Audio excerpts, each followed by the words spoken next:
খামোকা প্রতিবেশীদের দোষারোপ করে তো লাভ নেই। আমরা মোটামুটি মুখিয়ে আছি। বৃষ্টি খাতুনরা আপনার অভিশ্রুতি শাস্তি হওয়ার জন্য আপাদমস্তক প্রস্তুত।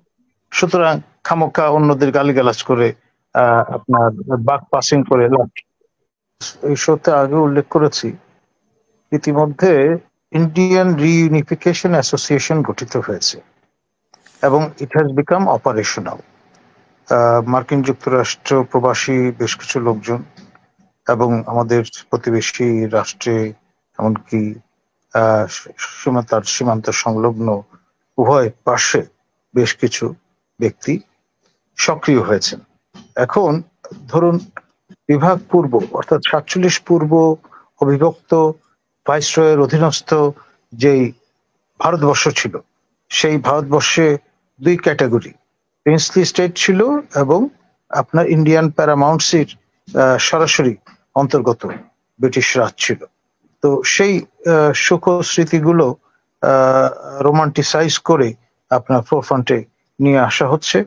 একেবারে নিম্ন বর্গের মানুষজন কেমন ছিলেন, উচ্চ বর্গের মানুষজন কেমন ছিলেন, সেইভাবে। এখন ধরুন মিডিয়া এমন একটা বিষয় যে আপনি বারংবার যদি বিষয়গুলোকে প্রজেক্ট করতে থাকেন, তখন অনেকেই কিন্তু আপনার মিস করা শুরু করবেন সেই অতীত, সেই অধ্যায়। নস্টালজিয়া এমন একটা জিনিস যা মানুষকে মৌতাতে মধ্যে নিয়ে যায়, ফলে সেই প্রক্রিয়াও কিন্তু শুরু হয়েছে। সুতরাং সাধু সাধা। স্যার, আপনার কাছে শুনতে চাই, আপনি আনমিউট করবেন একটু প্লিজ। আপনি কয়েকদিন আগে বলেছিলেন ঢাকা বিশ্ববিদ্যালয়ের আশপাশকে কেন্দ্র করে একটা মানে ভারতীয় আঞ্চলিক সাংস্কৃতিক অঞ্চল গড়ে তোলার এক ধরনের প্রচেষ্টা অনেক আগে থেকে উদ্যোগ নেওয়া হয়েছে। সেই প্রচেষ্টার কারণের অংশ হিসেবেই কি নামাজকে অনুমতি না দেওয়া এবং মধুখালীর ঘটনায় ভারতের কোনো ইন্ধন আছে কিনা, সব এইটা নিয়ে আপনার কাছে 1-2 মিনিট শুনতে চাই, এই দুটো বিষয়ে।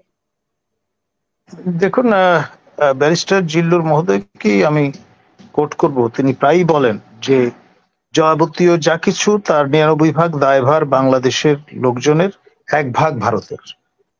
তো সেই দৃষ্টিকোণ থেকেই আমি বলবো খামোকা প্রতিবেশীদের দোষারোপ করে তো লাভ নেই। আমরা মোটামুটি মুখিয়ে আছি। বৃষ্টি খাতুনরা আপনার অভিশ্রুতি শাস্তি হওয়ার জন্য আপাদমস্তক প্রস্তুত। সুতরাং খামোকা অন্যদের গালিগালাজ করে আপনার বাক পাসিং করে লাভ।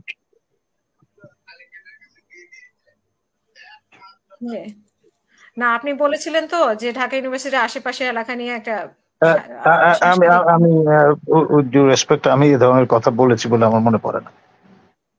আমার কাছে আছে এবং আমি এটা কোট করেও দিয়েছিলাম আলাদা একটা। আমি বললে অন্যভাবে হয়তো বলেছি, ঠিক এইভাবে বলিনি বিষয়টা। অনেক ধন্যবাদ।